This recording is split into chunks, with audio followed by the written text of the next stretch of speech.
कितनी बहुओं के क्रोध ने उनको भटका दिया, सास ससुर से दूर हो गए। चाय की दुकान खोल कर बैठे हैं पति पत्नी, ना मालूम कितने लफंगे लोग सुबह से शाम तक आते हैं, उनकी जूठी कप और प्लेट धोते रहते हैं। लेकिन जिस सास ससुर ने उनको करोड़ों की संपत्ति दिया था, उसको एक चाय बनाकर देने में उनको बहुत खराब लग रहा था। आज उनको चाय पिला रहे हैं, गंदे लोगों को केवल 2 रुपये के लिए चाय बना बना कर पिला रहे हैं। और आपके सास ससुर ने, माँ बाप ने आपको तो लाखों करोड़ों की संपत्ति दिया था, कृपया उनको तो शुद्ध देसी दूध की चाय बनाकर पिलाइए, आधा चम्मच घी भी डाल दीजिए। जिन्होंने सब कुछ दे दिया तुमको, घर दिया, मकान दिया, दुकान दिया, जमीन दिया, धन दिया, दौलत दिया, गाड़ी दिया, सब कर दिया, विवाह कर दिया, पढ़ा लिखा दिया, उनको चाय देने में तुमको तकलीफ हो रही है और केवल 2 रुपये के लिए दिन भर चाय बेचते रहते हो। कृपया अपने माँ बाप को पहले संभालिए, तो बिजनेस तो अपने आप संभलता चला जाए। थोड़ा जोरदार ताली भी बजाइए, तालियों में दम नहीं।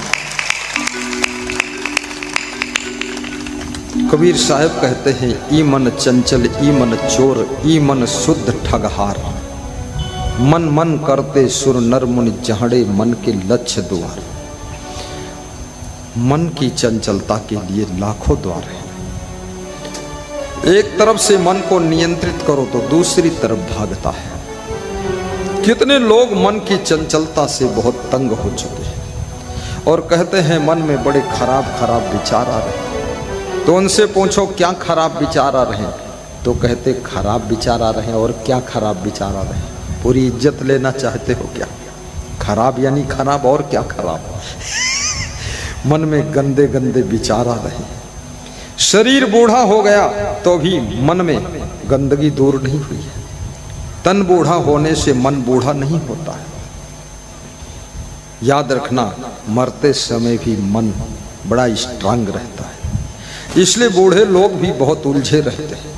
कोई ये मत सोचे कि बुढ़ापा आएगा तो शांति मिल जाएगी। बुढ़ापे में और ज्यादा शांति मिलेगी, क्योंकि वहां भी मन का खेल चल रहा है।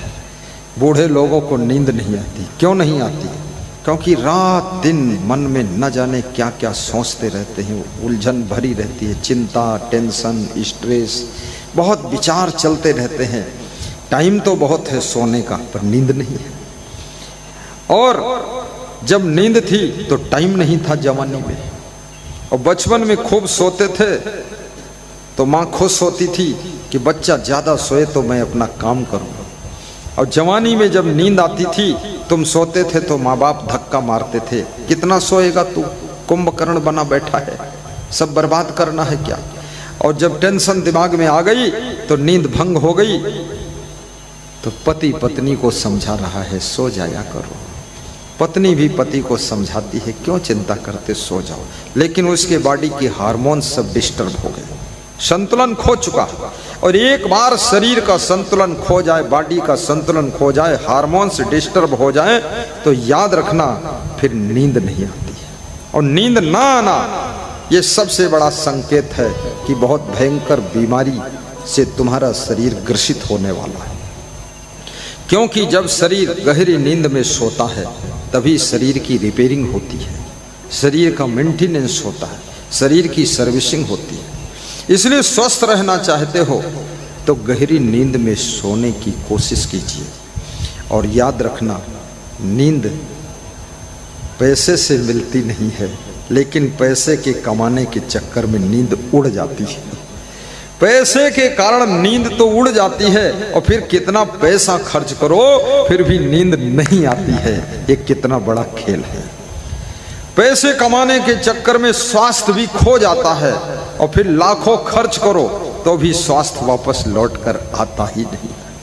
कम से कम 7 घंटा सोना अनिवार्य है। कुछ लोग कहते हैं हम 5 घंटे सोते हैं। कोई जन्म का पाप भोग रहे हो, 5 घंटे सो।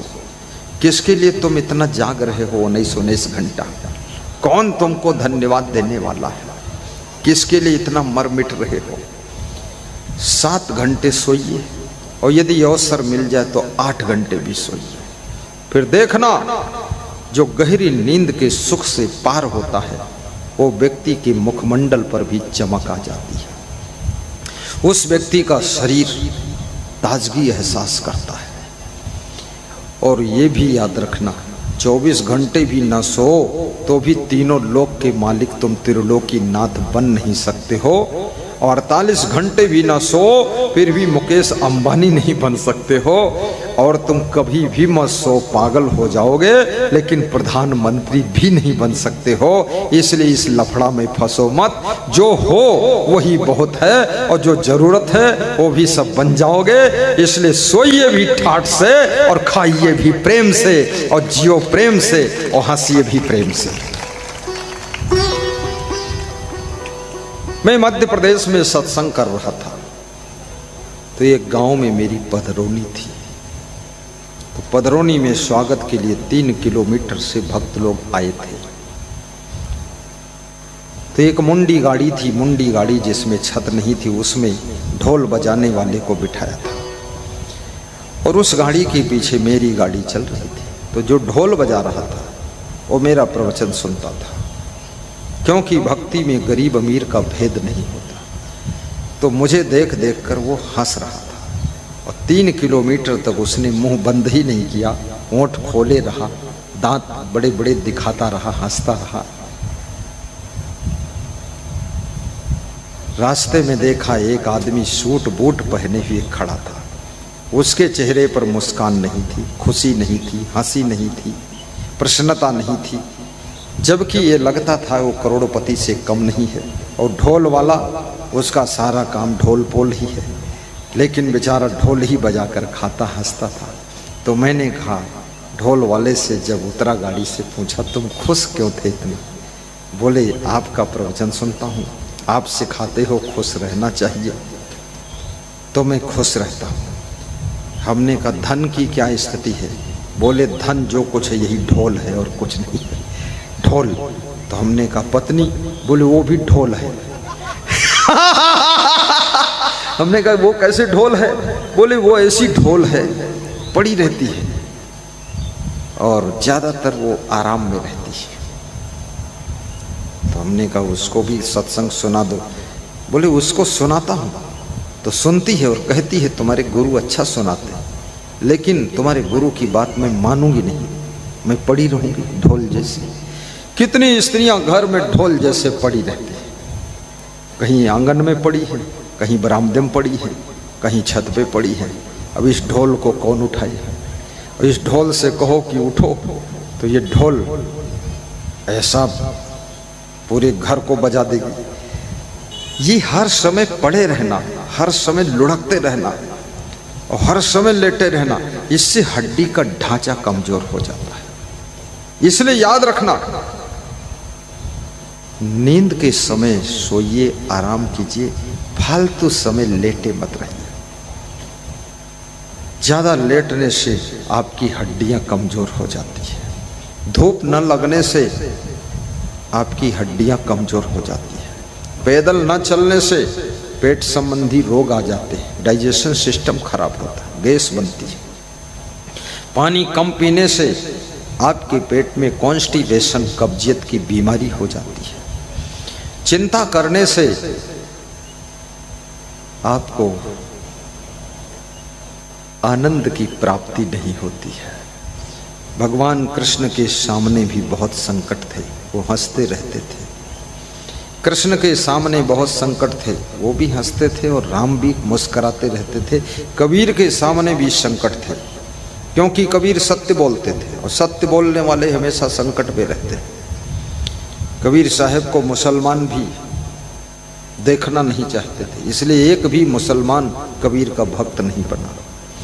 हिंदू लोग ही कबीर के चरणों में जुड़े हैं, ना एक ईसाई है ना एक कसाई है। कबीर साहब के साथ में केवल भोला भाला हिंदू है। हिंदू तो इतना कोमल है, वो जहाँ देखता ठीक है वहाँ जुड़ जाता है।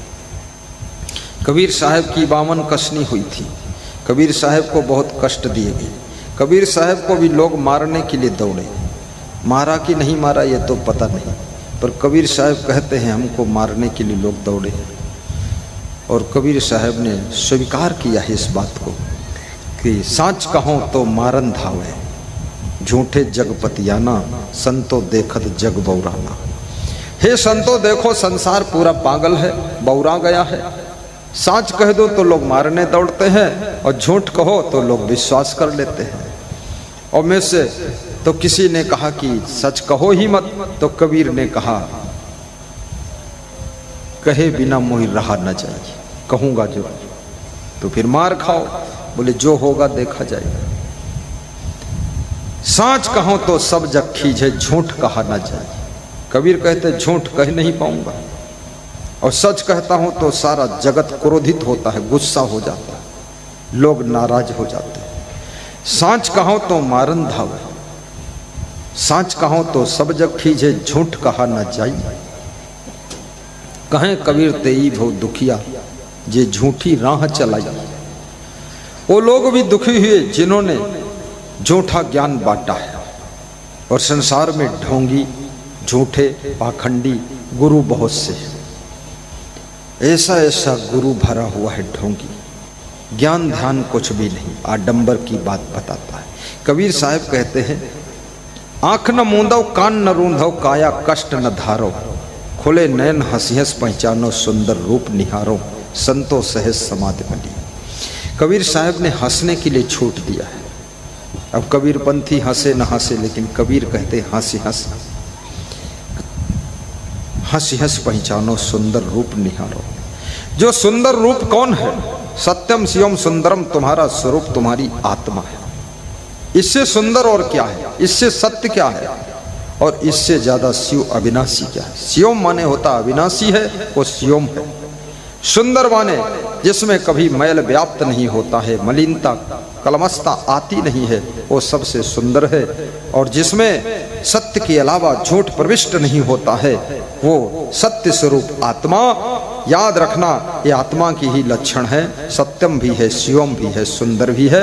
और जो सत्यम शिवम सुंदर है, उसको अगर समझ ना सके तो तुम्हारी जिंदगी कैसे सुंदर बनेगी और जिंदगी कैसे सुखद हो सकेगी। इसलिए सत्य स्वरूप आत्मा को पहचानिए। ये आत्मा अजर है, अमर है, अविनाशी है, अखंड है, निर्विकार है। और ये आत्मा कभी मरता नहीं है। शरीर मरता है, शरीर जन्मता है, शरीर बीमार होता है, शरीर स्वस्थ होता है। आत्मा को न बीमारी आती है, न आत्मा कभी मृत्यु को प्राप्त होता है।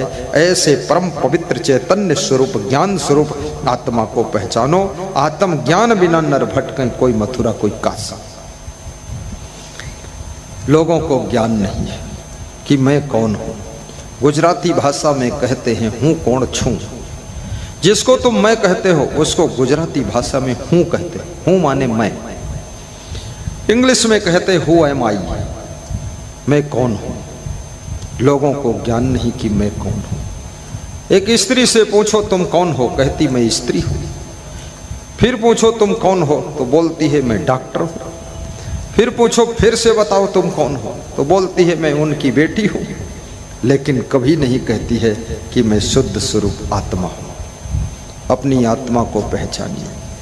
आज जिनको स्त्री का शरीर मिला है, अगले जन्म में उनको पुरुष का शरीर भी मिल सकता है। और जो पुरुष के शरीर में बैठे हैं, अगले जन्म में स्त्री का शरीर प्राप्त करके साड़ी पहनकर भी बैठ सकते हैं। इसलिए पुरुषों को स्त्रियों को तंग नहीं करना चाहिए, अन्यथा बदला लेने के लिए तुम्हारी स्त्री पुरुष बनकर आएगी और तुम्हारा पति बनेगी, और तुम पत्नी बनकर लहंगा हिलाते रहोगे, तब ठोकाई तुम्हारी शुरू होगी। सावधान रहना चाहिए। सबको आशीर्वाद दिया जाता है, सबके लिए शुभकामना की जाती है।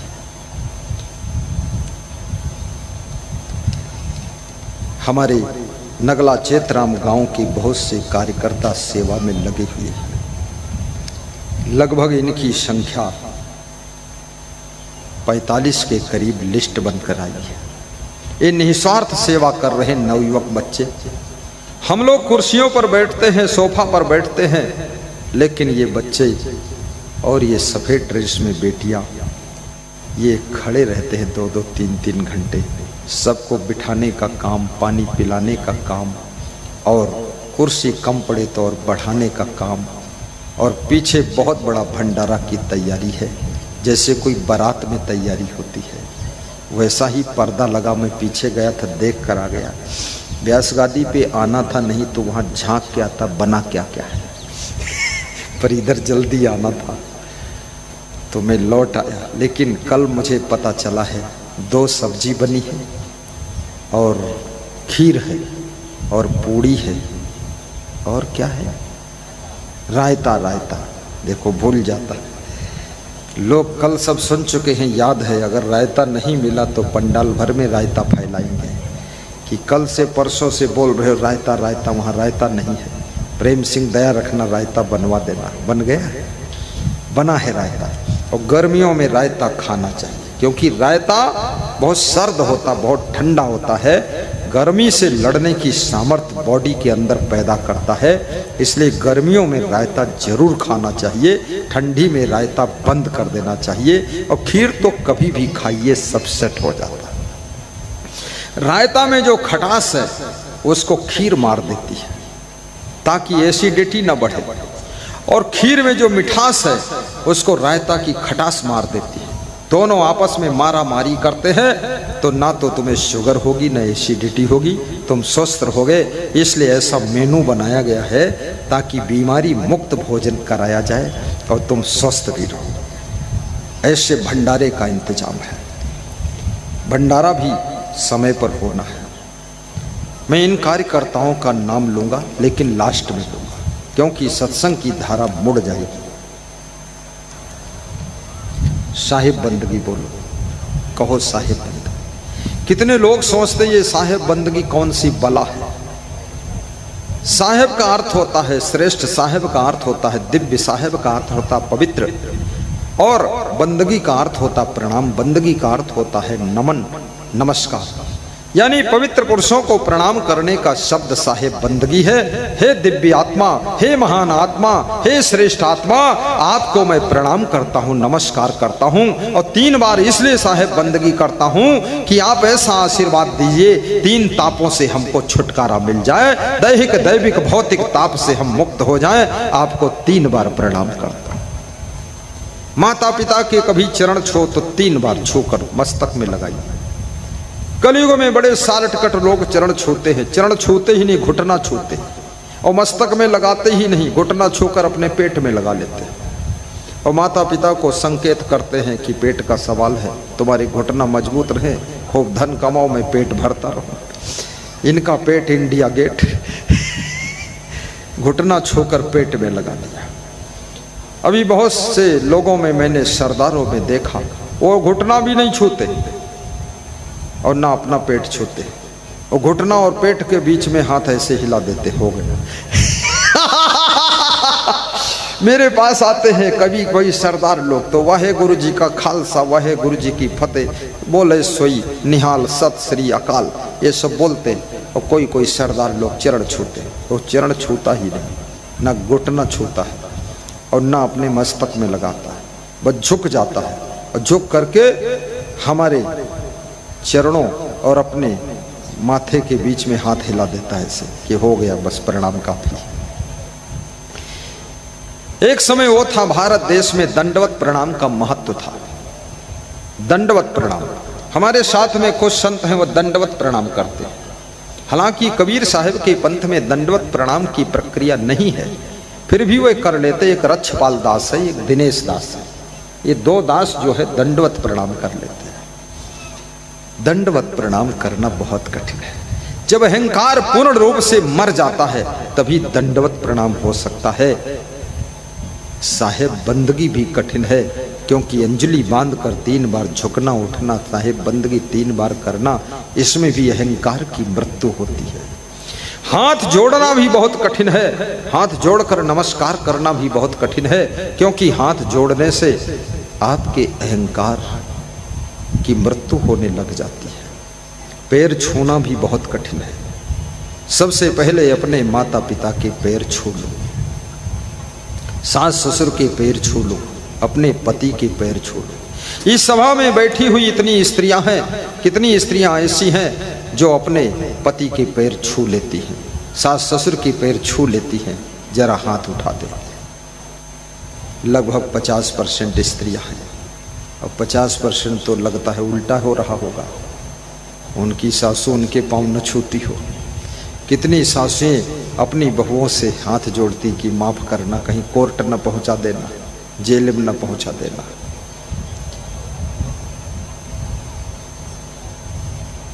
चरण छूने से छूने वाले को बहुत फायदा होता है। नम्रता आती है, प्रेम बढ़ता है, अहंकार मरता है, रिश्ते मजबूत होते हैं। जिनको सम्मान देते हो उनका दिल तुम्हारे लिए न्यौछावर हो जाता है। इसलिए याद रखना, ये देश विदेश से कितने ही कनेक्शन हो जाए, लेकिन अपने रिलेशन को अहंकार के कारण बिगाड़ने की कोशिश मत करना। आज पूरा विश्व एक साथ जुड़ चुका है। मोबाइल के माध्यम से विश्व की खबरें आपको मिलती हैं, विश्व के बारे में सब देखने जानने सुनने को मिलता है। विश्व की संस्कृति विकृति भी आपको सब दिख रही है मोबाइल में। और विश्व में घूमने के भी चांस हैं। 50 देश ऐसे हैं जहां कोई परमिशन की जरूरत नहीं, जाइए घूमिए चले आइए, करोड़ों रुपया वहां फूंक करके आ जाइए। और किसी देश में भी घूमो कुछ है नहीं, ये भी मैं आपको बताए देता हूँ। सब ऐसा ही मामला है जैसा यहाँ है। तुम चाहे जहाँ चले जाओ, ठन ठन गोपाल बनकर वापस लौटाओगे। इसलिए पैसे बर्बाद मत करिए। न थाईलैंड, न हॉलैंड, न पोलैंड, न न्यूजीलैंड, न इंग्लैंड। केवल अपना घर ही और ज़मीन अपनी जो है वही लैंड देख लो, बस उतनी ठीक है। फालतू घूमने की ज़रूरत नहीं, चक्कर काटने की ज़रूरत नहीं है, कुछ मिलने वाला है नहीं। बिना उद्देश्य के अपने कारोबार को छोड़कर, घर बार को छोड़कर जाना नहीं चाहिए। बहुत बड़ा उद्देश्य हो, कहीं सत्संग मिल रहा, ज्ञान मिल रहा, गुरु का दर्शन मिल रहा, आशीर्वाद मिल रहा, तो अपने घर के कामों को बंद करके भी चले जाना चाहिए। लेकिन फालतू घूमने की आदत को आज से बंद कर दीजिए, ताकि जिंदगी में दुख आना भी बंद हो जाए। कितने लोग साईं बाबा के दर्शन करने बहुत जाते हैं। ना राम भगवान के मंदिर में इनको कुछ मिला, न कृष्ण के मंदिर में मिला, न कबीर से मिला, न महावीर से मिला। अब साईं बाबा के यहाँ खड़े हैं, और हाथ जोड़कर कहते हैं साईं इतना दे दो जामे कुटुंब समाए। तो साईं बाबा भी सोचता है कि मैं खुद ही भिखमंगा रहा हूँ, तेरे को क्या दूंगा। साईं बाबा के पास गए फालतू। और जबकि कबीर कहते हैं तेरा साईं तुझ में जाग सके तो जाग, ज्यों तिल माही तेल है चकमक माही आग। कबीर कहते हैं तुम्हारा साईं तो तुम्हारे अंदर छिपा हुआ है, जागो तो जरा मोह की नींद से जागो, अहंकार की नींद से जागो, लोभ की नींद से जागो, माया की नींद से जागो, अज्ञानता की नींद से जागो। और जाग करके भीतर की आंखें, जो विवेक की आंखें हैं, ज्ञान की आंखें, उनको खोलो तो तुम्हारा साईं तुम्हारे भीतर ही बैठा है। उसको जिस दिन पहचान लोगे वही आत्म ज्ञान हो जाएगा। फिर शिरडी में भटकने की जरूरत नहीं है, फिर सिर्री बनने की जरूरत नहीं है, तुम्हारा साईं तुम्हारे भीतर है। बोलिए सद्गुरुदेव की जय। ज्यों तिल माही तेल है, गा दो, चकमक माही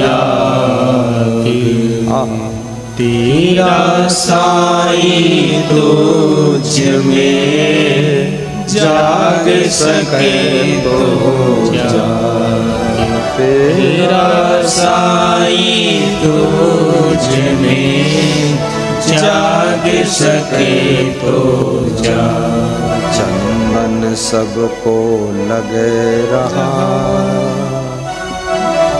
श्रद्धा भक्ति महान, तिलक लगाओ प्रेम से,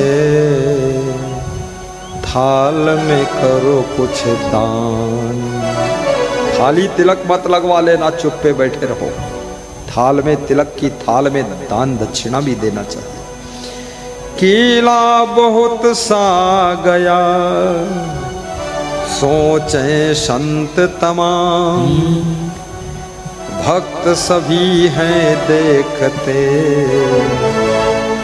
प्रसाद बटेगा महान। केला बटेगा आज, लेकिन कहाँ बटेगा, कब बटेगा, कैसे बटेगा ये पता नहीं, पर बटेगा। और किसको मिलेगा किसको नहीं मिलेगा ये भी पता नहीं, पर मिलेगा और किसी को नहीं भी मिलेगा और बटेगा। पर अभी नहीं बटेगा, कभी बटेगा, जब बटेगा तब बटेगा, परंतु गुरु की आज्ञा से बटेगा। क्योंकि आज नगला तेज, नगला तेज वाले 5 टोकरी केला लाए, कुछ और माता बहन केला लाई। गुरु वैद्य और ज्योतिषी देव मित्र बड़राज, इन्हीं भेंट बिनु जो मिले होय न पूर्ण काज। इन्हीं भेंट बिनु जो मिले होय न पूर्ण काज। गुरु का दर्शन जब करो उनको भेंट चढ़ाना चाहिए, दक्षिणा देना चाहिए, दान देना चाहिए, वस्त्र देना चाहिए, फल देना चाहिए, फूल माला अर्पित करना चाहिए। ज्योतिषी है, कोई बहुत बड़ा व्यक्ति है, राजा है, महाराजा है, प्रधानमंत्री है, उसको भी गुलदस्ता फूल कुछ देना चाहिए। कोई देवता के मंदिर में जाते हो, कुछ फूल वूल ले जाओ, खाली हाथ वहां खड़े हुआ कबड्डी खेलने गए हो, थोड़ा ले लेना चाहिए। जो लोग बेच रहे हैं दोना में फूल, थोड़ा उनको भी 2 रुपये मिल जाएंगे। गरीब लोग बेचारे बैठे हैं वहां, खरीद लो। सत्संग रूपी तीर्थ में डुबकी लगा लो। सत्संग को कबीर साहब ने तीर्थ का स्थान दिया। तुलसीदास भी कहते हैं सत्संग सब तीर्थों का राजा है। सत्संग को तुलसीदास ने प्रयागराज कहा। और सत्संग कथा भागवत में थोड़ा अंतर होता है। कथा भागवत में किसी भगवान का गुणगान होता है और सत्संग में भगवान के गुणों को ग्रहण करने के लिए ज्ञान बांटा जाता है कि उनके गुणों को भगवत गुण धारण करो, गुरु के गुण धारण करो। तो कबीर साहब का बहुत सुंदर शब्द है, हरि बिनु भर्म बिगुरु चनि गंदा। हरि बिनु भर्म बिगुरु चनि गंदा। हरि के बिना अर्थात आत्म ज्ञान के बिना, आत्म बोध के बिना मनुष्य का मन गंदी आदतों में डूबा रहता है। मनुष्य का मन उलझन में पड़ा रहता है और मनुष्य का मन भ्रम में भी फंसा रहता है। आत्म ज्ञान नहीं है तो आप भ्रमित रहोगे। आप भूत प्रेत चुड़ैल मरही मसान नटवीर खबीस जिंद परिंद ओझा बैगा नाउत जंतर मंतर तंत्र टोना टंबर जादू साढ़े साती सनीसर मंगल टेढ़ा सीधा सकुन अपसकुन लफड़म लफड़ा सब खूब मानते रहोगे। तुमको 27 चुड़ैलें पकड़ेंगी और तुम्हारी पत्नी को 27 भूत पकड़ेंगे और पटकी पटकर रात भर चलेगी। ये सब भ्रम है। भरम बढ़ाती हूँ लोक में, कबीर की साखी है, भरम बढ़ाती हूँ लोक में, भरम बढ़ा सब ठाव, कहीं कबीर कस बाची हो, तुम बसो भरम के गाँव।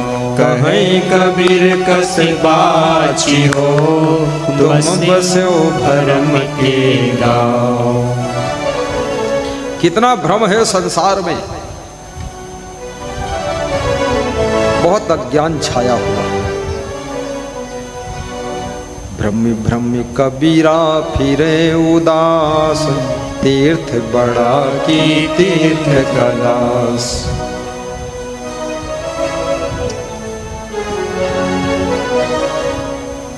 भ्रांतियां टूटती नहीं है।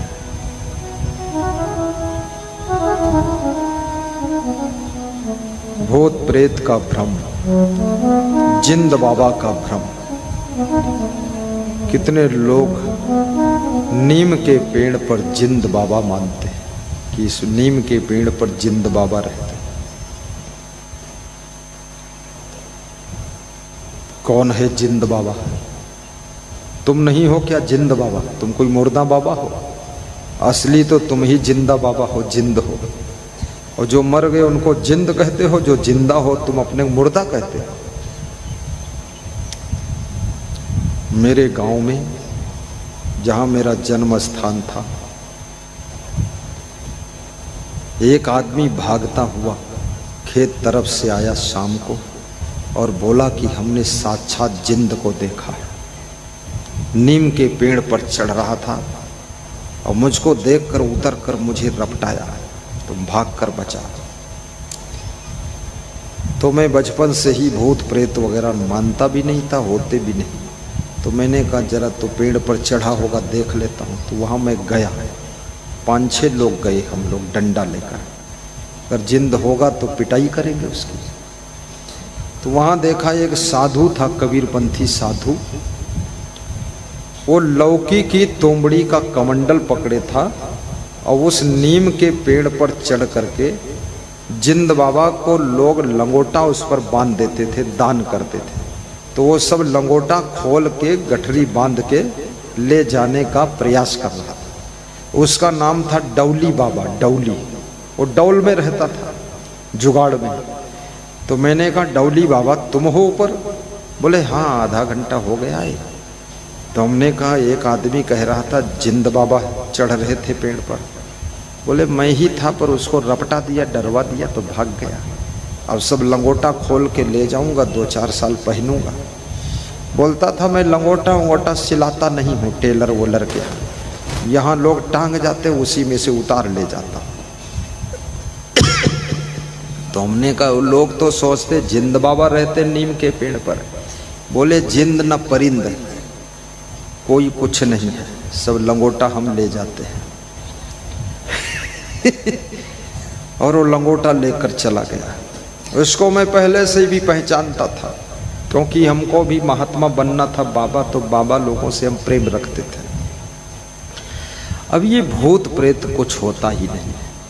संत कबीर का यही सच्चा ज्ञान है कि जो पहले प्रधान था और अब प्रधान नहीं, उसको कहते भूतपूर्व प्रधान। भूतपूर्व प्रधान का मतलब यह नहीं कि भूत प्रेत हो गया है।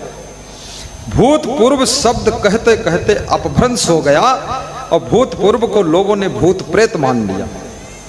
वो प्रधान कोई भूत प्रेत हो गया? जो आदमी पहले था और अब नहीं है, मर चुका है, संसार छोड़कर जा चुका है, उसको भूतपूर्व कहते थे। अब लोग उसको भूत प्रेत कहने लगे। उसमें भूत प्रेत क्या हो गया? अब भूत का इंग्लिश में भूत को पास्ट कहते हैं। पास्ट का मतलब होता अतीत, अतीत का मतलब होता व्यतीत, व्यतीत का मतलब होता है बीता हुआ, और बीता हुआ का मतलब जो समय निकल गया है उसको हम भूतकाल कहते हैं।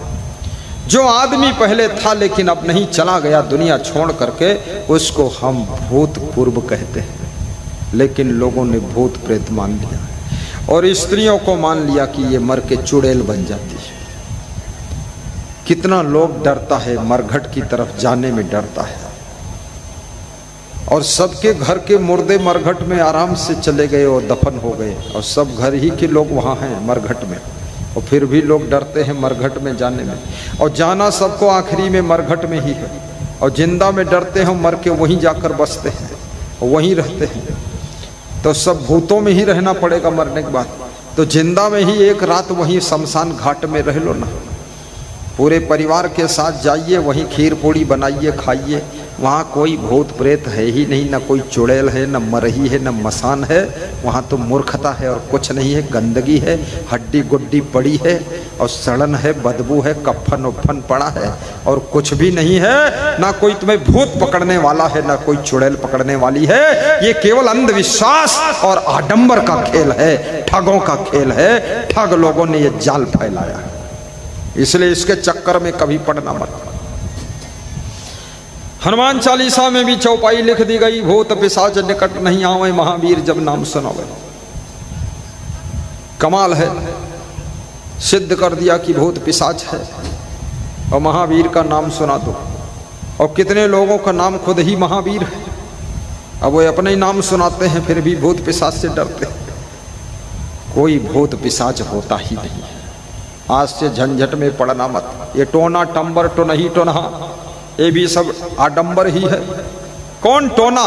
अगर टोना सच होता तो अपने देश के सारे टोनहा और टोनही को इकट्ठा करके और सबको बोल देते कि टोना मार दो पाकिस्तान की और आतंकवादी सब खत्म हो जाए। उधर मारो टोना, सबका कलेजा कट कट कर गिर जाए, पेट से खून गिरे, सब मर जाए। एक भी टोना टोनही टोनहा कहाँ गया है? कोई नहीं चलाता है। कितना साधु भी आडंबर बहुत फैलाता है, बहुत बोलता है इधर उधर। देखिए, याद रखना, भविष्य को तो कोई जानता ही नहीं है। भविष्य की चिंता मत करिए, वर्तमान में अच्छा कार्य कीजिए। भूतकाल जो बीत गया है उससे सीख लीजिए, और भविष्य काल जो आने वाला है, जैसा तुम्हारा वर्तमान होगा वैसा भविष्य भी तुम्हारा निपट जाएगा। भविष्य की चिंता छोड़ो, वर्तमान में अच्छी जिंदगी जियो, और भूतकाल में जो हुआ सो हुआ, हाय बुआ, गुरुजी की दुआ, उड़ गया सुआ, जो हुआ सो हुआ, झंझट छोड़ो। थोड़ा तुम लोग हंसते भी नहीं, पता नहीं कहाँ फंसते हो। थोड़ा जोर से हंसा करो। सत्संग में हर महात्मा हंसने की छूट भी नहीं देता है। ना ना, बड़ा सीरियस सत्संग होता लोगों का। ऐसे सीरियस होता है शाम तक हॉस्पिटल में भर्ती हो जाओगे। मैं सीरियस फीरियस करता ही नहीं। हंसना और हंसाना मेरे सत्संग का लक्ष्य है, क्योंकि लोगों ने हंसना भूल चुके हैं। लोग जिंदगी में मुंह ऐंठ ऐंठ कर बैठना सीख चुके हैं लोग। अब हंसना फिर से सीखना है आपको। बचपन जैसी हंसी आ जाए और जवानी जैसी शक्ति आपके अंदर बुढ़ापे में भी रहे, तो याद रखना, जिंदगी में कभी दुख तुम्हारे निकट नहीं आएगा। हमेशा खुशी में जिंदगी गुजर जाएगी। हंसते रहो, ये जिंदगी बेकार न हो जाए, बेकार न हो जाए। हंसते रहो, ये जिंदगी बेकार न हो जाए, बेकार न हो जाए। सपने में किसी जीव का, सपने में किसी जीव का अपकार न हो जाए। हंसते रहो, ये जिंदगी बेकार न हो जाए, बेकार न हो जाए। हंसते रहो, ये जिंदगी बेकार न हो जाए, बेकार न हो जाए।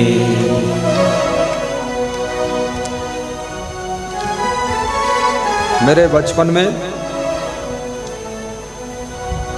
बनिया लोगों ने एक बात फैलाया कि डैनी आई हुई है, डैनी, और वह तुम्हारे घर के जानवरों को मार डालेंगी, आदमी को मार डालेंगी। तो जिसके जानवरों के गेरू का रंग लगा होगा, सींग में, पूंछ में, पीठ में, वही जानवर बचेगा। और जिसके गेट पर, दीवार पर गेरू से पोता होगा, कुछ लिखा होगा, वो बचेगा, बाकी सब विनाश। 50 साल पुराना गेरू उनके यहाँ इकट्ठा था, स्टॉक में बिक नहीं रहा था, वो सब बिक गया। और बनिया लोगों ने ऐसा चला हथकंडा, मूर्ख लोग सब गेरू लगा लगा कर घूमते थे। आपने भी सुना होगा ये डैनी वाला। उसके बाद अच्छे अच्छे मीठा आ गए, जलेबी खाना लोगों ने बंद कर दिया। तो फिर एक हलवाई लोगों ने अफवाह फैला दिया कि अगर बहन भाई को जलेबी खिलाएगी तो उसके लिए बहुत शुभ होगा। हलवाइयों की खूब जलेबी बिकी और बहन ने जलेबी खिलाया, और कुछ भाइयों ने बहन को दक्षिणा दिया, कुछ बेईमानों ने फिल्म खा लिया। तो बहन रोती हुई अपने घर गई कि फिल्म खाई गया भाई हमारा। ये नाटक चली। बहुत नाटक में शुरू से देख रहा हूं लोगों की कितनी नाटक, कितनी भ्रांतियां, कितना ढकोसला फैला हुआ है।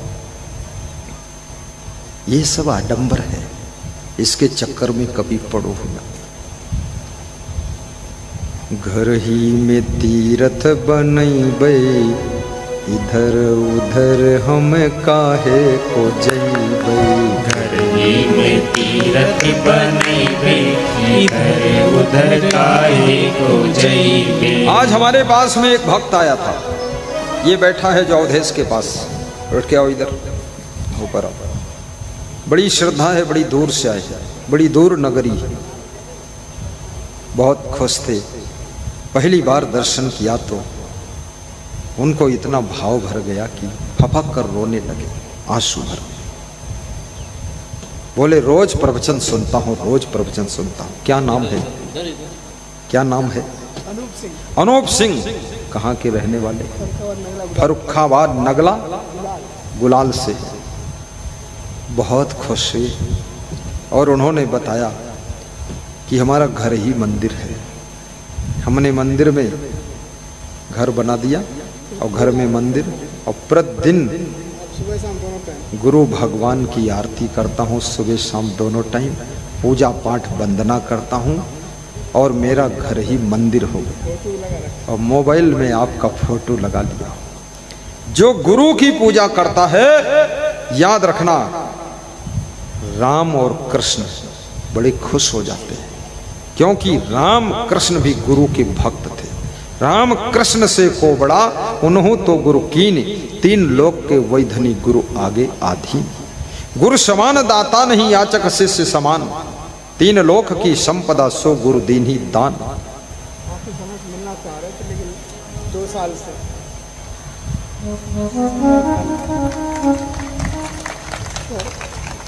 इनको आशीर्वाद देता हूँ, अनूप जी को काफी समय से मिलने की इच्छा थी, और आज गुरु दीक्षा लेंगे, गुरु बनाएंगे। आज इनको हम गुरु मंत्र सुनाएंगे, और जिसको जिसको सुनने की इच्छा होगी सबको सुनाएंगे। और गुरु मंत्र सुन करके माला पहनकर भक्ति कीजिए, क्योंकि मनुष्य जीवन ये बारंबार नहीं मिले। मानुष तन सदगुरु मिलबे, मोक्षों इच्छा होय, दुर्लभ तीनों परम है, पाए योग न कोय।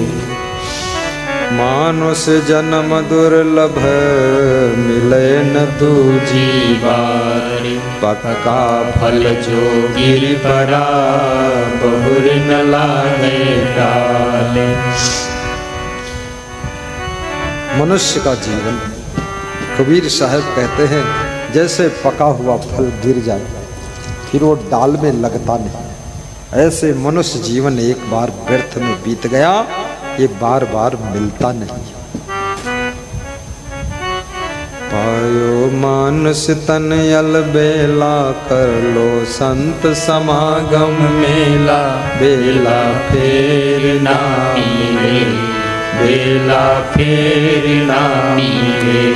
पायो मानुष तन अलबेला, कर ले संत समागम मेला, बेला फेर ना मिले, बेला फेर ना मिले।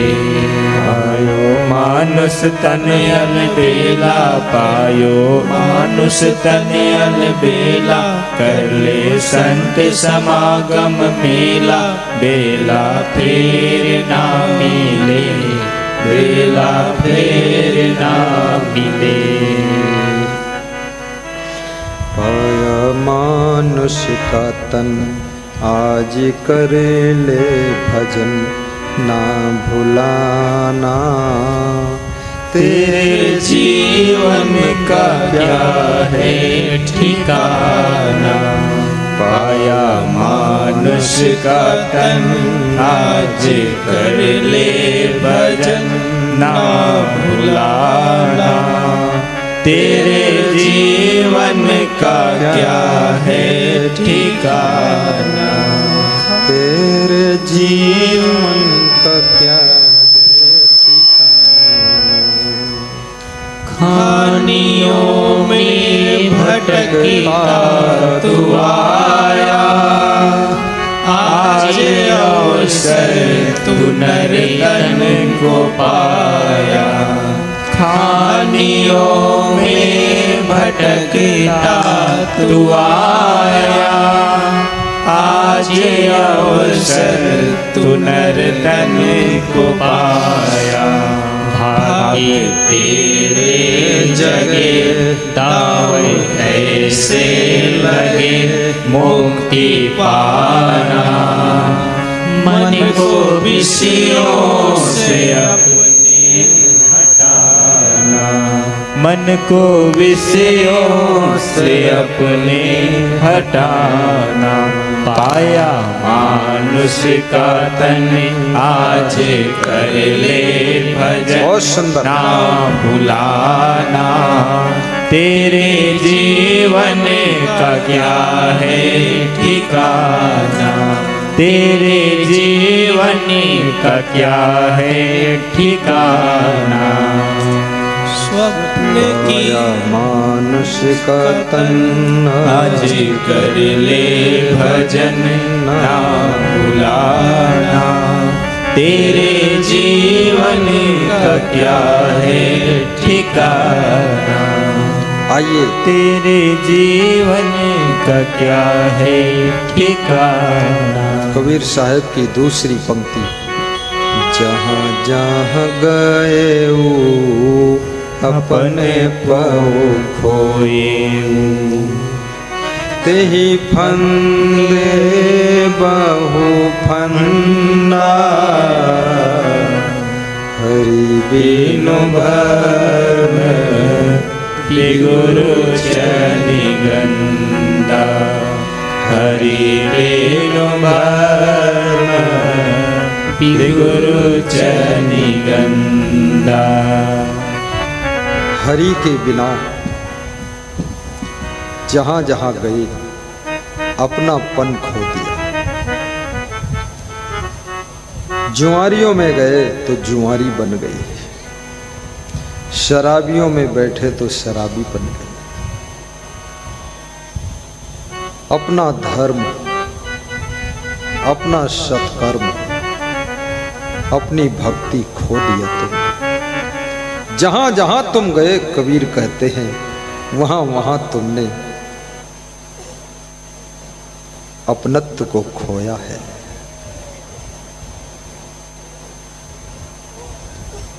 दूसरों दूसरों में तुम भटक गए। तेई फंदे बहु फंदा, और माया मोह के फंदे में बंध गए जाकर। योगी कहाँ योग है नीका द्वितीया और न भाई। जो योग क्रिया करते हैं, नेति, धोती, कुंजली, कपाली आदि योग की क्रियाएं, वे कहते हैं योग सबसे अच्छा है। हे भाइयों, योग के मुकाबले दूसरा कुछ भी नहीं। लेकिन नुंचित मुंडित मौन जटाधारी, कबीर साहब कहते हैं नुंचित, नुंचित का मतलब वे लोग जो अपने बाल नोचवाते हैं। कुछ ऐसे पंथ हैं जिस पंथ के साधु सन्यासी अपने बाल नोचवाते हैं। उस तरह से नहीं बनाते, ना ब्लेड से बनाते, एक एक बाल उनका उखाड़ा जाता है। और कहते बाल उखाड़ने से पूरा माया मोह उखड़ जाता है। कहाँ खोपड़ी का बाल उखड़ रहा है और माया मोह कैसे उखड़ जाएगा? कितनी बड़ी बात है। ऐसा लोग बता रहे हैं कि भैंस को चारा खिलाने से अपना पेट भर जाता है, बाल उखाड़ने से माया मोह उखड़ जाता है। जिनके बाल ही नहीं है उनका तो पूरे उखड़ गया। इतना आडंबर फैला हुआ है। नुंचित बाल नोचवाते और कहते हैं अगर बाल सब नोच लिया, किसी ने, भक्तों ने नोच लिया, वो बाल जिसके घर में पहुंच गया तो उसके घर में भी माया मोह का बवाल खत्म हो जाएगा। उसके घर में कैसे खत्म हो जाएगा? क्योंकि उसकी खोपड़ी में बहुत बाल लगे। वो अपनी अपनी खोपड़ी के सब बाल नोचे तो खोपड़ी तो भबड़ा जाएगी सब। घाव हो जाएगा, दर्द बहुत होगा। कितनी मूर्खता है लोगों। नुंचित मुंडित, और मुंडन कराने वाले भी पंथ हैं जो रोज मुंडन कराते हैं और कहते हैं मुंडन करने से मुक्ति हो जाएगी। मुंडन करने से भी मुक्ति का कोई रिश्ता नहीं। आशीर्वाद, आज केला बहुत आ रहा है, लगता है सबको पहुंच जाएगा केला। एक एक तो नहीं मिलेगा, आधा आधा मिलेगा। और आधा आधा भी अगर नहीं मिलेगा तो केले का छिलका तो देखने को मिलेगा ही। जो लोग व्यास गादी पर दर्शन करने आएंगे गुरु जी को, उनको केला का प्रसाद दे दिया जाएगा, क्योंकि सबके लिए केला पर्याप्त नहीं है। और नीचे भी महाप्रसाद बटेगा। नुंचित मुंडित, मुंडन कराने से मोक्ष का दूर तक कोई रिश्ता नहीं।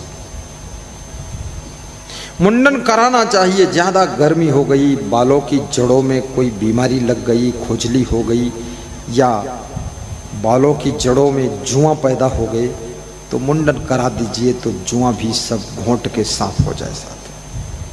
हाँ, लेकिन बाल मुंडन कराना भी हिम्मत का काम है। कितने लोगों का बाप मर गया फिर भी मुंडन नहीं कराया। बोला बाप से ज़्यादा कीमती मेरा बाल है। अब बाप तो मर गया, लेकिन बाल ये नहीं कटना चाहिए।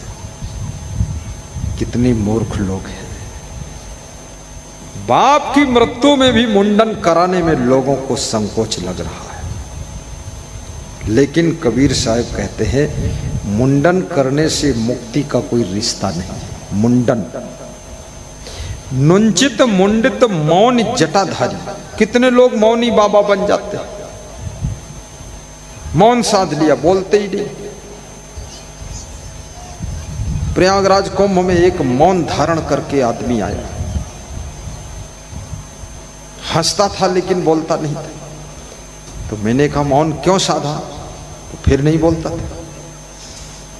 तो उसकी पत्नी ने बताया कि मौन इसलिए साधा है कि जब तक तुम मेरे घर नहीं आओगे तब तक ये बोलेगा ही नहीं, मेरा पति है। तो मैंने कहा तेरे को बताकर मौन साधा? बोले हाँ, हमको बता दिया तब मौन साधा। तो कितने साल हो गए? बोले 2-3 साल हो गए मौन साधा है। तो मैंने कहा ये तो वही आदमी जो एक बार और मौन साधा था। बोले हाँ वही है, मेरा पति है। पहले मौन साधा था, बोला था जब तक घर नहीं आएंगे तब तक मौन नहीं तोड़ूंगा। तो मेरे को मजबूरी में इसके घर जाना पड़ा था, बड़ा ऊट पटांग रास्ता था, 100 किलोमीटर जाना पड़ा। बोले अब की मौन साधा है कि 3 दिन का प्रोग्राम दोगे तब मौन खोलूंगा। ऐसा जिद्द में फंस गया। उसका मौन खोलवाने के लिए हमको कहना पड़ा हाँ, और जो ही कहा हाँ तो जोर से हंसा और बात करने लगा कि ठीक है। ऐसा लोग कितने मौनी बाबा लोग बैठा है, मुंह से बोलता ही नहीं, कुछ लिख के देगा, कुछ करेगा, ऐसा कुछ इशारा देगा। कबीर साहब कहते हैं मौन साधना भी तपस्या का कोई अंग नहीं। मौन से भी मुक्ति नहीं होती।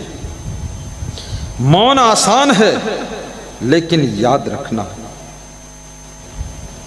निवेदन करूंगा, संभल कर बोलना बहुत कठिन है। बिल्कुल मौन साध लेना। राजस्थान में एक भक्त हमको अपने घर ले गया पधरौनी, तो उसकी पत्नी बोलती ही नहीं थी। तो मैंने कहा ये कितने दिन से नहीं बोलती? बोले 20 साल से मौन है, 20 साल से बोली ही नहीं। तो हमने कहा क्यों नहीं बोली? बोले इससे पूछो। तो मैंने पूछा माता जी क्यों नहीं बोलती? तो फिर नहीं बोली। तो हमने कहा कब बोलोगी? तब भी नहीं बोली। हमने कहा बात क्या है, बोलती क्यों नहीं? बोली ही नहीं। तो उसका पति सर्विस करता था, वो थोड़ा अंदर गया कुछ लेने, तो उसने फट से बोला कि तुम्हारे जो ये भगत जी हैं इनके कारण मैं नहीं बोलती।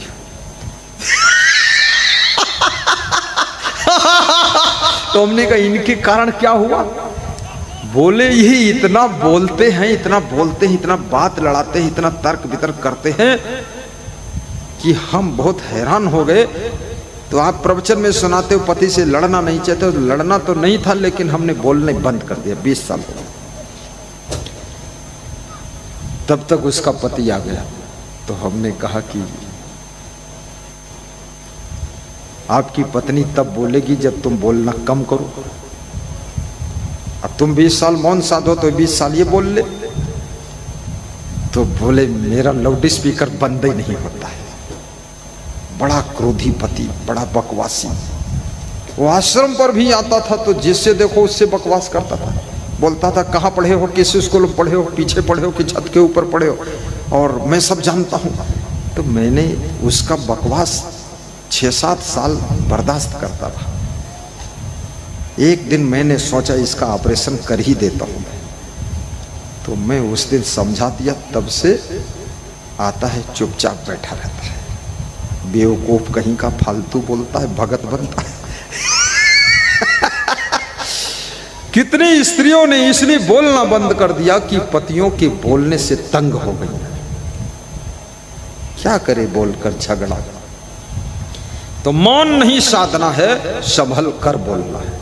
कबीर साहब कहते हैं, ऐसी वाणी बोलिए मन का आपा खोए, औरन को शीतल करे आपो शीतल होए। मौन जटाधारी। और कितने लोग जटाधारी हैं।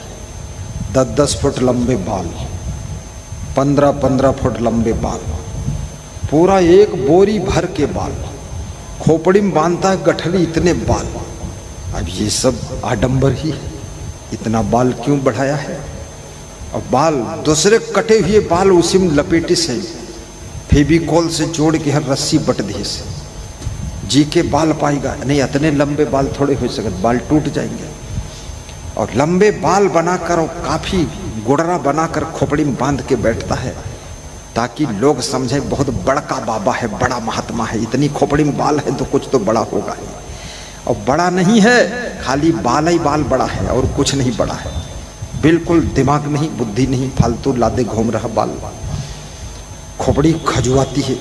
एक बाल लंबे बाल वाले महात्मा के यहाँ मैं रहा, तो जब बाल धोता था तो हमसे कहता था बाल पकड़ो। तो हमने कहा पेड़ पे चढ़ जाओ और लटका के बैठो। तो कहा रहे ऊपर स्नान कैसे करें। तो हम कहें मोटर चलाए, पाइप दे देवे, ऊपर नहाई लो, सब चुई जाई पानी। तो बोले तुम चेला बने। हम कह हम इस बेवकूफ चेला नहीं बने, फालतू काम करें। खाम खा बाहर रखे उका 4 लोग पकड़ के धोवे फालतू। हम ही का रात में गड़सस काट देवे बाल तुम्हारे। कहीं तुम यहाँ न रहो न काटे डरी हो, तो हम काटे देवे। ये सब ये कोई सधुआई है। बुद्धू कहीं का फालतू बवाल बनाता है। 2 साल उनके साथ रहा मैं, लेकिन हम चेला नहीं बने उनके। हम ढोंगे चेला नहीं बनते, आडंबर फैलाते। नुंचित मुंडित मौन जटाधारी, तिन कहु कहां सिद्धि पाई।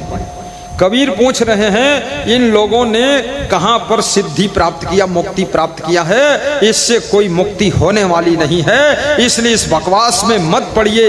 याद रखना भक्ति को लंबा बढ़ाइए तब मुक्ति होगी। और बाल घोटाने के बजाय आप अपनी बुराइयों को घोंट दीजिए तब मुक्ति होगी। और मौन साधने के बजाय संयम नियम की वाणी बोलिए तो मुक्ति होगी। और जटा बढ़ाने के बजाय याद रखना अपने भक्ति और ज्ञान को साधना को बढ़ाइए तो आपकी आत्मा की मुक्ति होगी। ये जटा बढ़ाने से मुक्ति नहीं होगी।